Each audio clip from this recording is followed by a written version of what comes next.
প্রতিদিন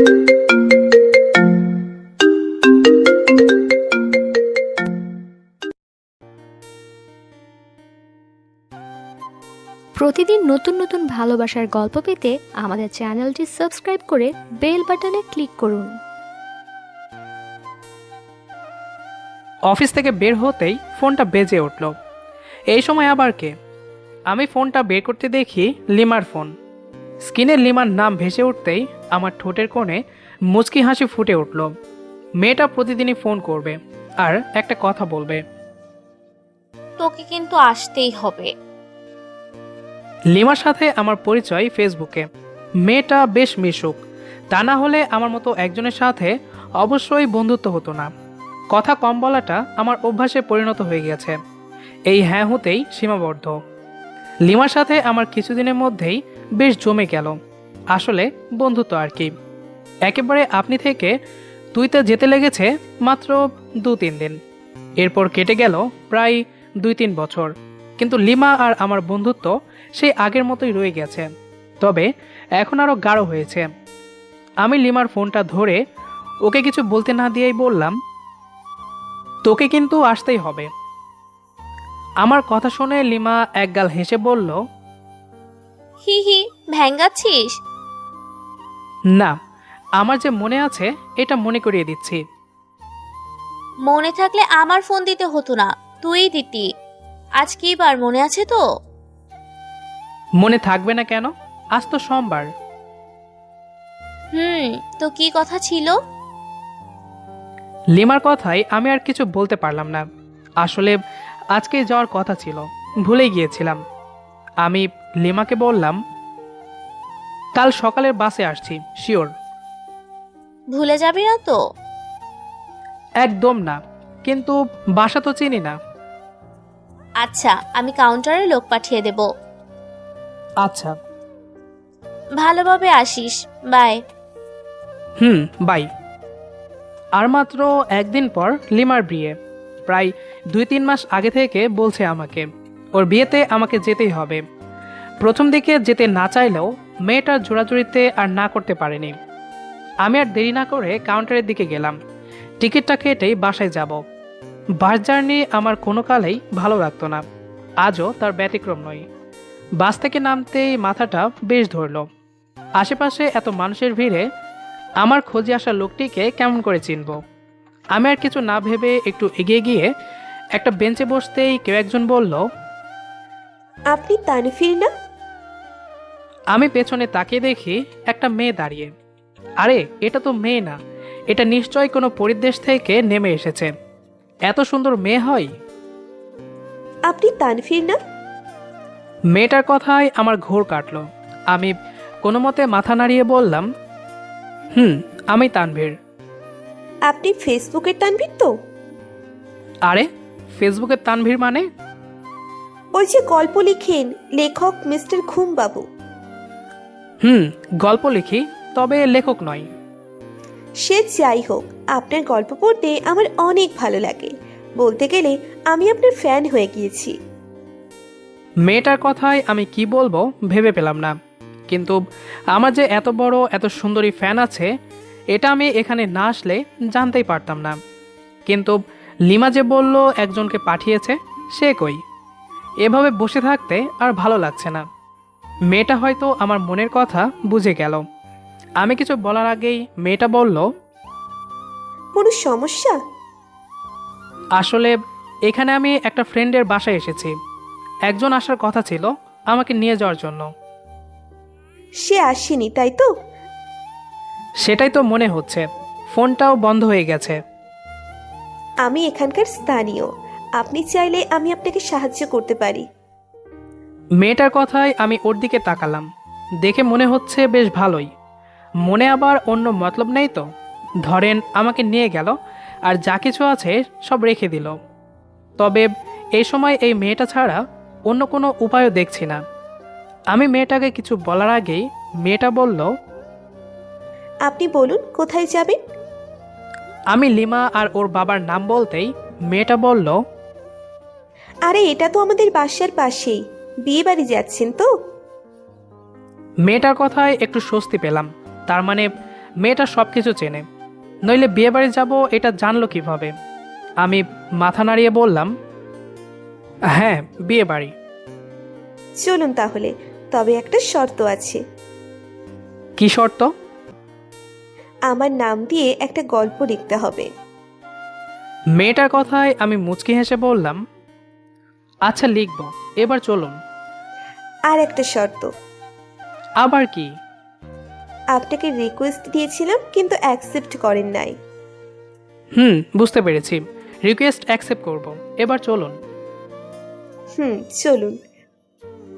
রিক্সাটা মনে হচ্ছে বেশ চাপা, মেয়েটার সাথে প্রায় গা লেগে যাচ্ছে। শুনেছি সুন্দরী মেয়েদের অহংকার একটু বেশিই থাকে, কিন্তু এই মেয়েটার মধ্যে এতটুকু পরিমাণও দেখিনি। আমি মেয়েটার দিকে তাকিয়ে বললাম, আচ্ছা আপনার নামটা তো জানা হলো না। জেসমিন, সবাই জেসমিন বলে ডাকে। বাহ, নামটা তো অনেক সুন্দর। তারপর দুজনে গল্প করতে করতে কোনো মতে বাসায় পৌঁছে গেলাম। রিক্সা এসে একটা বাসার সামনে থামলো।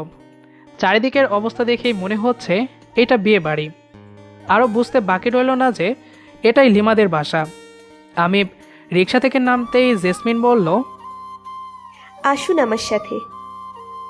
আমি ওর পেছন পেছন ভেতরে ঢুকতেই দেখি লিমা মেহেদি হাতে বসে আছে, আর ওকে ঘিরে আছে আরও কয়েকটা মেয়ে। আমি জেসমিনের সাথে লিমার কাছে যেতেই জেসমিন বলল, আপু এই নাও তোমার এফবি ফ্রেন্ড। কথাটি বলে জেসমিন মুচকি হেসে ভেতরের রুমে চলে গেল। এটা কি হলো কিছুই বুঝলাম না। আমার এই অবস্থা দেখে লিমা আমাকে বলল, আগে চল ফ্রেশ হবি, পরে সব বলছি। লিমার কথাই আমি আর কিছু বললাম না, তবে এতটুকু বুঝলাম যে লিমা ওকেই পাঠিয়েছিল আমাকে আনার জন্য। মেয়েটা সুন্দরী হলেও ফাজিল আছে। জার্নি করে বেশ ক্লান্ত ছিলাম, তাই ফ্রেশ হয়ে লিমার বাবা মায়ের সাথে দেখা করে একটু ঘুমিয়েছিলাম। ঘুমটা লিমার ডাকেই ভেঙে গেল। প্রায় সন্ধ্যা হয়ে গেছে। আমি আড়মোড়া ভেঙে উঠতেই লিমা বলল, যা ফ্রেশ হয়ে আয়, নাস্তা করবি। আচ্ছা তুই আগে বল মেয়েটাকে। আমার চাচাতো বোন, তোর গল্পের সাথে তোকেও বেশ পছন্দ করে। যেদিন বলেছিলাম তুই আসবি, সেই দিনও খুশিতে পাক্কা 2 ঘন্টা নেচেছিল। এখন যা ফ্রেশ হয়ে আয়। আমি লিমার কথাই উঠে দাঁড়ালাম। আমার গল্পের যে এত সুন্দরী ফ্যান থাকতে পারে এটা বুঝতে পারিনি, তবে ফাজিল মেয়েটাকে আমারও বেশ ভালো লেগেছে। আপনার চা। বেলকনিতে বসেছিলাম, তখনই কেউ কথাটি বলল। আমি পেছনে তাকিয়ে দেখি জেসমিন দাঁড়িয়ে আছে, হাতে চায়ের কাপ। আমার দিকে এগিয়ে দিয়ে বলল, দিন চা খান, ভালো লাগবে। আমি জেসমিনের হাত থেকে চায়ের কাপটা নিয়ে একটু চুমুক দিলাম। বাহ, বেশ ভালো চা বানাতে পারে তো মেয়েটা। মেয়েটার মতো ওর হাতের চাটাও বেশ মিষ্টি। আমি মেয়েটার দিকে তাকিয়ে যখনই কিছু বলতে যাব তখনই মেয়েটা বলল, বসতে বলবেন না? জি বসুন। মিথ্যেটা না বললেও পারতেন। কোন মিথ্যেটা? লিমা আমাকে আনার জন্যই আপনাকেই পাঠিয়েছিল। না, আমি জোর করে গিয়েছিলাম। কেন? আমার কথায় জেসমিন এবার চট করেই কিছু বলল না। কিছুক্ষণ চুপ থেকে বলল, চাটা কেমন হয়েছে বললেন না তো? আমার উত্তরটা এখনো পাইনি। সব প্রশ্নেরই উত্তর খুঁজতে যাবেন না। কথাটি বলেই জেসমিন চলে গেল। মেয়েটাকে যতটা ছোট ভেবেছিলাম ঠিক ততটা ছোট না। আজ লিমার বিয়ে, তাই সবাই যার যার কাজে ব্যস্ত। বিয়ে বাড়ি বলে কথা, তবে আমার কোনো ব্যস্ততা নেই। নতুন জায়গা, এখনও কোথাও যাওয়া হয়নি। অন্তত একটু ঘুরে তো দেখা যায়। আমি লিমার সাথে দেখা করে যখনই একটু বের হতে যাব তখনই লিমা পেছন থেকে ডাক দিল। আমি ওর কাছে যেতেই বলল, একা একা কোথায় যাবি? হারিয়ে যেতে পারিস। তুই বরং জেসমিনকে সাথে নিয়ে যা। লিমার কথাই আমি জেসমিনের দিকে তাকালাম। মেয়েটা চুপটি করে লিমার পাশে দাঁড়িয়ে আছে, মনে হচ্ছে কিছু বোঝে না। আমি লিমাকে বললাম, আচ্ছা ঠিক আছে, তবে আমি অতটা পিচ্ছি নই যে হারিয়ে যাব। আচ্ছা, আপনার কেমন মেয়ে পছন্দ? জেসমিনের সাথে হাঁটতে হাঁটতে একটা পুকুর পাড়ে এসে বসেছি। তখনই মেয়েটা কথাটি বলল। আমি জেসমিনের দিকে তাকিয়ে বললাম, তোমার মতো। মানে?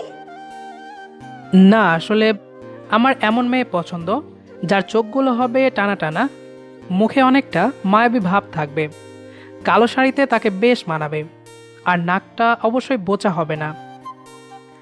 আমার কথায় জেসমিন যে ওর নাকে হাত দিল, এইটা আমার চোখ এড়োলো না। আমি মুচকি হেসে বললাম, আচ্ছা চলুন তাহলে যাওয়া যাক। চলুন। বাড়িটা প্রায় লোকজনে ভরে গেছে, বরযাত্রীও প্রায় এসে গেছে। সবাই খাওয়াতে ব্যস্ত, সবাই কাজ করছে, আর আমি দাঁড়িয়ে আছি, কেমন দেখায় না? তাই আমি একটু কাজে হাত লাগাচ্ছিলাম। তবে সেটা লিমার ভাইয়ের চোখ এড়োলো না। আমাকে কোনো মতেই এসব করতে দেবে না। আমাকে নিয়ে একদম চেয়ারে বসিয়ে দিয়ে বলল, এখানে বসে থেকে চুপচাপ সবকিছু দেখবে, এটাই তোমার কাজ। লিমার ভাইয়ের কথাই আমিও চুপচাপ বসে রইলাম। আসলে উনি আমাকে বেশ ভালোবাসে। লিমা, কিছু বলবি? একটু এদিকে আয়। আমার কথাই রুমের সবাই আমার দিকে কেমন করে যেন তাকালো। আরে কি এমন বললাম? এভাবে তাকানোর কি আছে? লিমা আমার কাছে এসে বলল, কি হয়েছে? হাতটা কেটে গেছে। কথাটি বলে আমি চেপে রাখা হাতটা ওর দিকে বাড়িয়ে দিলাম। সেই আগের মতোই রক্ত পড়ছে। আমার রক্ত পড়া হাতটা দেখে লিমা কেমন যেন অস্থির হয়ে পড়ল। আমার দিকে রাগী চোখে তাকিয়ে বলল, এইটা কিভাবে হলো? দাঁড়া, আসছি আমি। কথাটি বলেই লিমা ফোন করে কাকে যেন আসতে বলল। এদিকে রক্ত পড়েই যাচ্ছে। ওর কাছে এসেছি ব্যান্ডেজ থাকলে ব্যান্ডেজ করে দিতে, আর উনি কাকে না কাকে ফোন দিল। কি হয়েছে আপু? জেসমিনের কথাই আমি ওর দিকে তাকালাম। তার মানে লিমা কি জেসমিনকেই ফোন দিয়েছিল? আমি কিছু বোঝার আগেই লিমা বলল, দেখ, হাতটা কেটে একদম কি অবস্থা হয়েছে ওর। কই দেখি। কথাটি বলে জেসমিন আমার হাত ধরে ওর হাতে নিল। মেয়েটা কি বুঝলো কিছুই বুঝলাম না। আমাকে টেনে নিয়ে প্রায় ভেতরের একটা রুমে নিয়ে গেল। দেওয়ালে ওর ছবি থাকায় আমার আর বুঝতে বাকি রইল না যে এটা ওরই রুম। আমাকে বসিয়ে দিয়ে কাটা জায়গায় স্যাবলন লাগিয়ে দিতে দিতে বলল, কিভাবে কাটলো? বসেই ছিলাম, পাশের টেবিলে দেখি লেবু, সাথে চাকুও। সেটা কাটতেই হাতটা কেটে গেল। আপনাকে কি লেবু কাটার দায়িত্ব দেওয়া হয়েছে? আসলে চুপ। জেসমিনের কথাই আমি আর কিছু বললাম না। মেয়েটার দিকে তাকিয়ে দেখি ওর চোখে পানি। জেসমিন কাঁদছে। এতক্ষণে মেয়েটা ব্যান্ডেজ করে ফেলেছে প্রায়। আমি ওর দিকে তাকিয়ে বললাম, কাঁদছেন কেন? বুঝবেন না। উফ, আস্তে, ব্যথা লাগে। লাগুক, আরো ব্যথা লাগুক। আসছি আমার লেবু কাটনেওয়ালা। যেটা পারেন না সেটা করতে চান কেন? আমি অন্য হাত দিয়ে জেসমিনের চোখের পানি মুছে দিতেই মেয়েটা উঠে দাঁড়িয়ে বলল, আপনি একটু বসুন, আমি আসছি। আচ্ছা ঠিক আছে। উফ, এখন একটু ভালো লাগছে। কি জন্য যে লেবুটা কাটতে গিয়েছিলাম। আমার নাকটা কি পোচা? জেসমিনের কথাই আমি ওর দিকে তাকালাম। কালো শাড়িতে বেশ সুন্দর লাগছে মেয়েটাকে। মেয়েটা আমাকে বসিয়ে রেখে তাহলে এই শাড়ি পরতে গিয়েছিল? ও কি তখনকার কথা মনে রেখেছে? আমি জেসমিনের সামনে গিয়ে বললাম, একটু বোচা।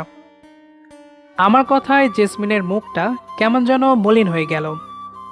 আমি এবার জেসমিনের নাকটা ধরে বললাম, আমার বোচা নাকের মেয়েই ভালো লাগে। সত্যি? সত্যি। আমার কথায় জেসমিন আমাকে বেশ শক্ত করেই জড়িয়ে ধরল। আরে করে কি? তবে একটু পর মেয়েটা বুঝতে পেরে দৌড়ে পালালো। পাগলি মেয়ে। পরের দিন লিমার বিয়েটা হয়ে গেল। গতকাল রাতে যখন আমি অপেক্ষায় ছিলাম লিমার কান্নাটা ভিডিও করার জন্যে, তখনই লিমা আমার প্ল্যানে গুঁড়োবালি দিয়ে আমার কাছে এসে মুচকি হেসে বলল, আমি না থাকলেও তুই এখানে বেশ আদরেই থাকবি। মেয়েটা তো তোকে একটু বেশি ভালোবাসে রে। থাক, কাল দেখা হচ্ছে।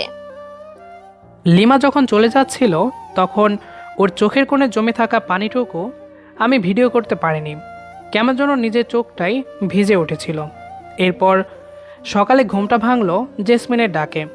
সকাল সকাল মেয়েটার মিষ্টি মুখ দেখে আমার মনটাও বেশ ভালো হয়ে গেল।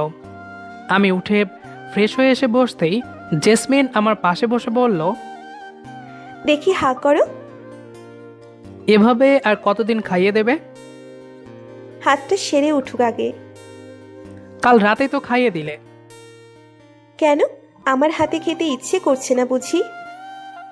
তোমার হাতে খাওয়ার জন্যে আমি 2 হাতেই কাটতে রাজি আছি।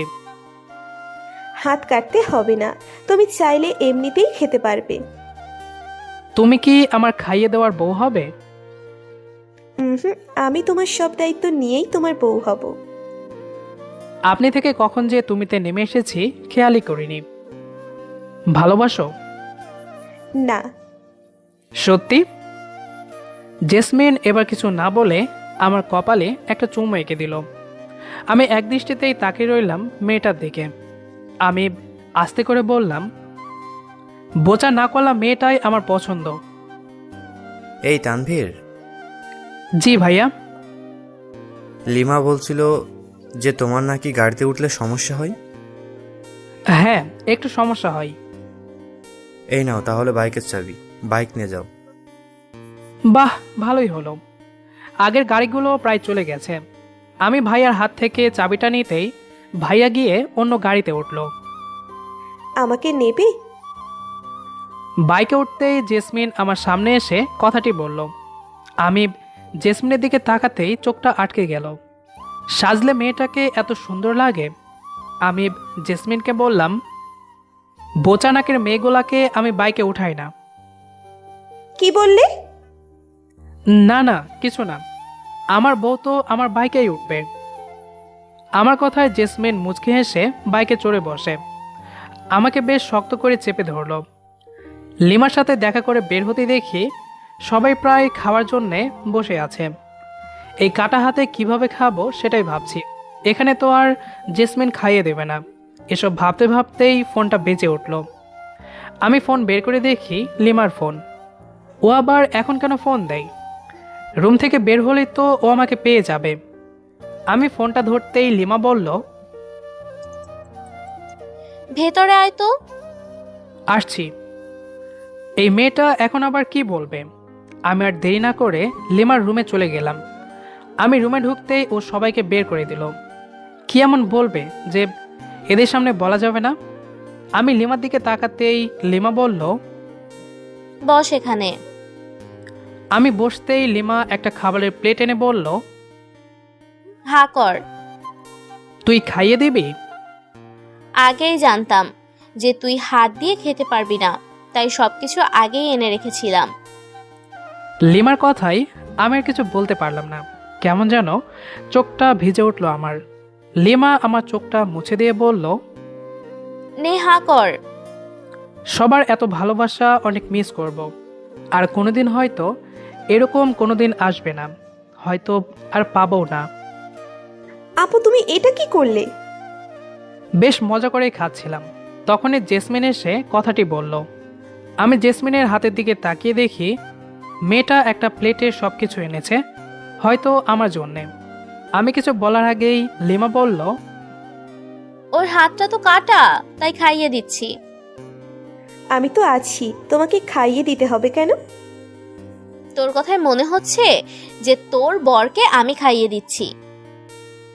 বরই তো, দেখি সরো তো। লিমা একটু পাশে সরতেই জেসমিন বলল, তোমাকে কত জায়গায় খুঁজলাম, আর তুমি এখানে আয়েশ করে খাচ্ছ? আসলে আমি ভেবেছিলাম বিয়েবাড়িতে তুমি সবার সামনে খাইয়ে দেবে, এটা কেমন দেখায় না? যেমনই দেখাক, আমিই খাবো তোমাকে। দেখি হা করো। জেসমিনের কথায় আমি লিমার দিকে তাকালাম। মেয়েটা মুচকি মুচকি হাসছে। লিমা এবার আমার কাঁধে হাত রেখে বলল, নে, বউ এসেছে, এবার বউয়ের হাতেই খা। লিমাদের মাইক্রো গাড়িটা আগে বের হয়েছে, পেছন পেছন অন্য সব গাড়িগুলো। জেসমিন সেই আগের মতোই পিছন থেকে আমাকে বেশ শক্ত করেই ধরে আছে। মনে হচ্ছে ছেড়ে দিলেই আমি দূরে কোথাও হারিয়ে যাব। দূরে কোথাও। অফিস থেকে 3 দিনের ছুটি নিয়েছিলাম, আজই শেষ। কথাটা শোনার পর থেকে জেসমিনের মুখে আর হাসি দেখতে পাইনি। আসলে ওকে ছেড়ে যে আমারও কষ্ট হচ্ছে, এটা কিভাবে বোঝাই। লিমার মনটাও বেশ খারাপ, আসতেই দেবে না। তবুও বুঝিয়ে ওকে শান্ত করেই লিমার ছোট বোন সেতু এসে বলল, ভাইয়া যাচ্ছেন? সাবধানে যাবেন। এই মেয়েটাকে তো দেখাই যায় না, সেই প্রথম দিন দেখেছিলাম। পিচি মেয়েটা হয়তো বিয়েবাড়িতে ছেলে দেখায় ব্যস্ত ছিল। আমি লিমাকে জেসমিনের কথা জিজ্ঞেস করতেই বলল, যা, ছাদে আসছে। আমি আর কিছু না বলে ছাদের দিকে গেলাম। জেসমিন আমার কথায় মেয়েটা ঘুরে তাকালো। ওর চোখ দিয়ে এখনো পানি পড়ছে। কান্না লুকানোর চেষ্টা করলেও সেটা পারছে না। আমি জেসমিনের চোখের পানি মুছে দিয়ে বললাম, বউটা এভাবে কান্না করলে কি আমি যেতে পারি? তাহলে থেকেই যাও, নইলে আমাকে নিয়ে যাও। নিয়ে যাব তো, একেবারে বিয়ে করে নিয়ে যাব। চলো আজকেই বিয়ে করি। কি বলো, এভাবে হয় নাকি? তুমি তো আমাকে ভুলে যাবে না তো? কোনো দিনও না।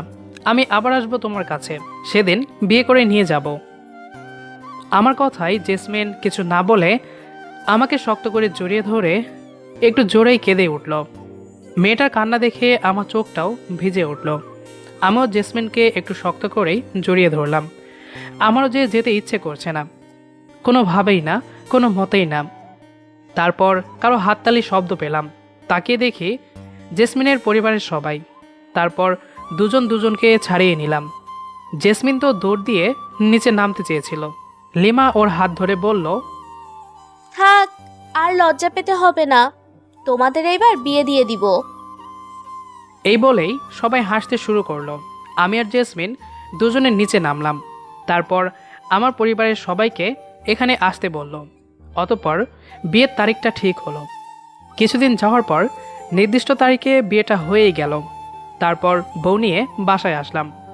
নিজের বাসায় আজকে নিজেকে অপরিচিত মনে হচ্ছে। আমার দিকে কারো কোনো খেয়াল নেই। শালার বন্ধুগুলো আমাকে ভুলে গেছে। ওরা এটা বোঝে না যে এই ভাই না থাকলে ভাবি পেত না। একটু পরে ঠিক মনে করতে হবে টি-20 কিভাবে হবে যদি ক্রিকেটার না থাকে। আমি ফোন নিয়ে ফেসবুকে ঢুকলাম। কিছুক্ষণ পরে ভাবিরা ধরে ঘরে ঢুকিয়ে দিল। ঘরে ঢুকে দেখলাম জেসমিন জড়সড় হয়ে বসলো। আমি দরজা নক করে আস্তে আস্তে ওর দিকে অগ্রসর হলাম। খেয়াল করলাম জেসমিন হাতের মধ্যে হাত দিয়ে নখে নখ ঘষছে। বুঝতে পারলাম না যে ও ভয় পাচ্ছে নাকি লজ্জা পাচ্ছে। পাশে বসে এক হাতে ঘোমটাটা তুললাম। ওকে দেখতে থাকলাম। জেসমিন মাথা নিচু করে বসে আছে। জেসমিন, হুম। আমি কি দেখতে খুবই পচা? না। মিথ্যা, আমি দেখতে পচা। তাই তো আমাকে না দেখে তুমি নিচে তাকিয়ে আছো। জেসমিন ওর কাজল কালো চোখ দিয়ে আমার দিকে তাকালো। আমি তো পুরো ক্রাশ ওর ওপর। এই বুঝি পাগল হয়ে যাব ওর রূপের জাদুতে। একভাবে তাকিয়ে রইলাম। জেসমিন লজ্জায় মাথা নিচু করে ফেলল। তোমাকে অনেক সুন্দর লাগছে। তার মানে প্রথম দিন সুন্দর লাগছিল না? তা না, তবে আজকে অনেকটা বেশি ভালো লাগছে। না জানি কখন তোমার রূপের জাদুতে বেহুশ হয়ে যায়। জেসমিন এবার আমার দিকে তাকিয়ে হেসে বলল, তুমি না? আমি কি? অনেক বাজি। কেন? আমি আবার কি করলাম মহারানী? কিছু না।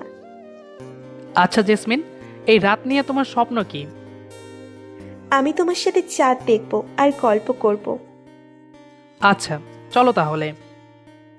তবে আমাকে কোলে করে ছাদে নিয়ে যেতে হবে। কি? আমি পারবো না তোমার মতো আটার বস্তা কোলে নিতে। কি? আমি আটার বস্তা? এই বলেই আমার কলার টেনে ধরলো। এখন বলো যাবে কিনা? যাব।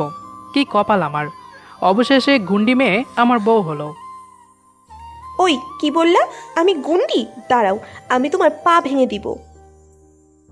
না, তুমি গুন্ডি হতে যাবে কেন? তুমি আমার কত কিউট বউ। মনে থাকে যেন। মনে থাকবে। কি আর করার, বউয়ের আদেশ, তাই কোলে করে ছাদে নিয়ে গেলাম। সত্যি আজকের দিনটা আমি কখনো ভুলবো না।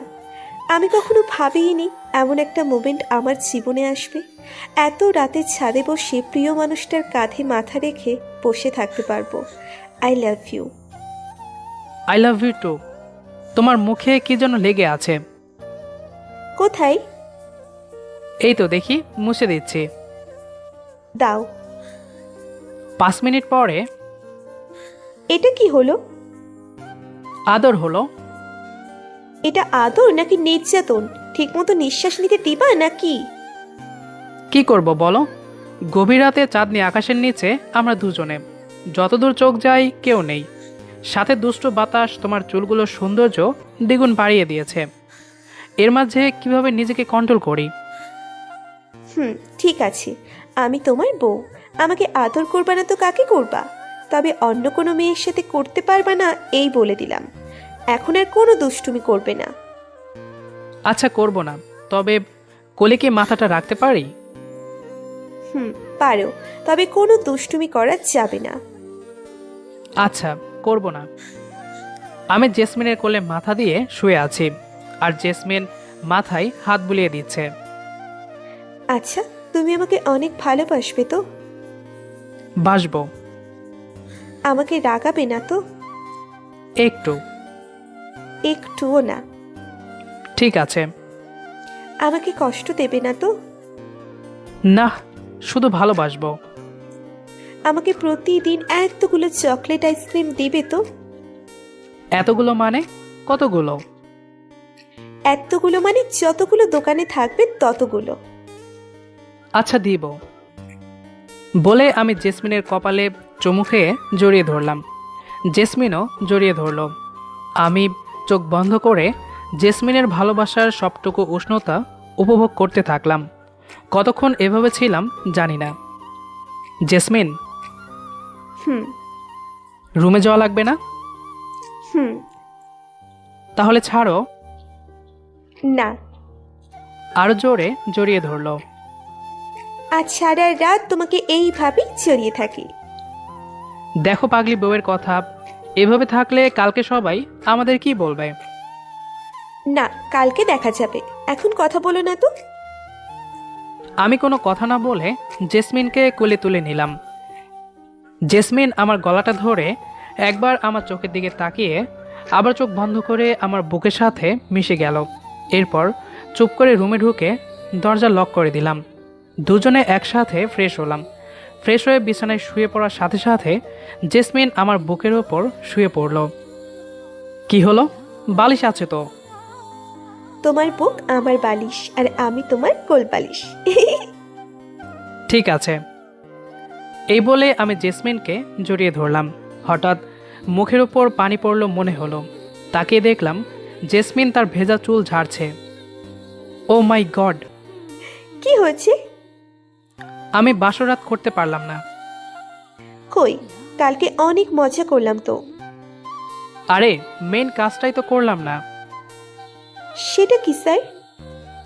সেটা আদর ম্যাডাম। তা খাই নাকি মাথায় দেয়? আমি কখনো দেখিনি গো। দেখবা? না গো, থাক, ভয় করে। ভয় পেলে কি হবে? ভয়কে জয় করতে শিখতে হবে। বলে জেসমিনকে টান দিলাম। এই দেখো, সকাল হয়ে গেছে। ভাবছি জেসমিনের সাথে একটু দুষ্টমি করব, তখনই কেউ দরজায় নক করলো।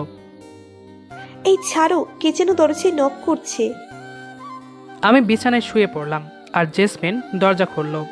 এক ঝাঁক ভাবি বোনদের আগমন ঘটল। ও মা, কি সুন্দর লাগছে ভাবিকে। ভাবি আমার দিকে তাকিয়ে, এ মা, এ কি অবস্থা তোর? বিয়ে করে দেখছি জ্ঞান বুদ্ধি সব লোপ পেয়েছে।